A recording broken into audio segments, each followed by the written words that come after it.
I remember when Obama was in office, and I worked for a utility company in New York, and basically I worked in the hub of this utility company. So I saw where the energy was coming from upstate New York into Manhattan. I saw where the outages were, and just basically my job was to build out the jobs for the guys to go out into the field, et cetera, et cetera. So we had a meeting one day, and they were basically discussing if there happens to be a power outage in New York, the whole state, what can happen, the situations, just it'll be disaster, it'll be chaos and all these things. So during that time, I said to myself, okay, if I'm in Manhattan, so I have to figure out how the heck I'm gonna get back to Brooklyn, because they'll try to cut off the bridges, they try to do something to try to stop traffic, or whatever they try to do. So during the time of Obama, I honestly thought that they were gonna do a power outage in America. That's what I thought at that time. So I prepared myself in regards to that, and I had a game plan 10 steps ahead, just in case if that happens. Because if we have a power outage, that's it. You don't have running water. You don't have a lot of the things that we have right now, right?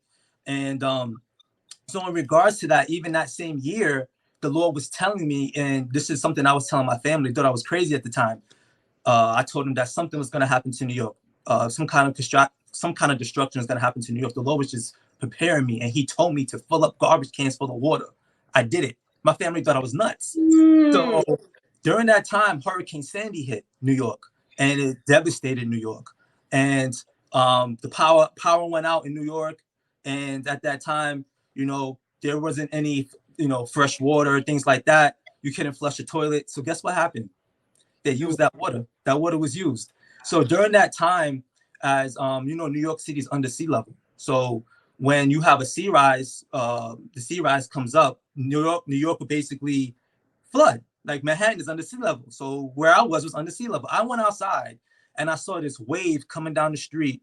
I pointed at that wave of water and I rebuked it in Jesus' name. And it stopped literally right at my feet, and it did not flood it didn't come past my block, and it did not flood my basement. Everybody else got flooded, but that same block my block did not get flooded. So I knew from that perspective, that we can't have fear and faith at the same time. You're either going to have one or the other. You're going to walk by faith or you're going to be in fear. And I can't afford to be in fear, because if I walked in fear, then my prayer would not have worked. I will not be able to hear from the Lord, because that's a command. How many times He says, do not fear in the scriptures. So with that being said, in regards to what do I think is going to happen? I think the drastic thing that they can do, probably shut off the power in this country.